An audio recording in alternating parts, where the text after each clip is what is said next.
New food unlock. New food unlock! So, kakain New fruits pala. New foods unlock! So, kakain po tayo ng mansanitas. Ay, mansanitas. Oh, this one is manzanitas. Para siya guys na, para siyang Malaking alatiris. alatiris na, yung, yung lasa ng loob niya, maasim na, para alatiris. Tapos yung balat niya, para siyang grapes. Kakabili ko lang po namin Tapos yung shape niya, para siyang mansanas na maliit, o diba? Tatlo.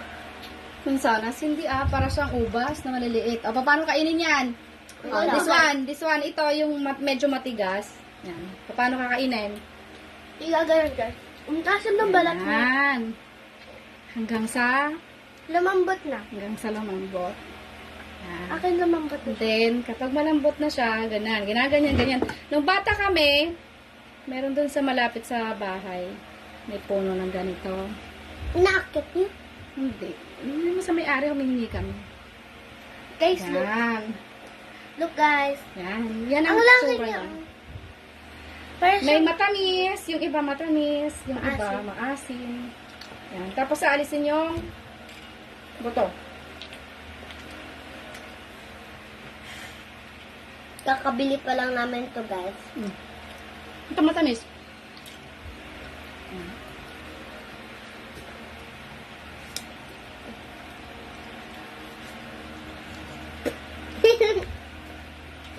Yan, panibago na namang prutas na nakilala nyo. Nung nakaraan na yung prutas yan, kay Mito.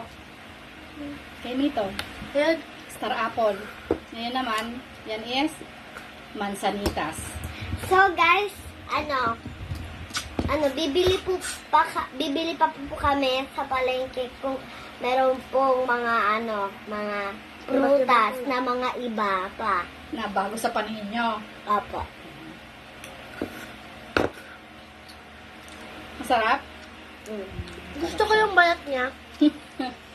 May mabalat na mapait, may balat na matamis.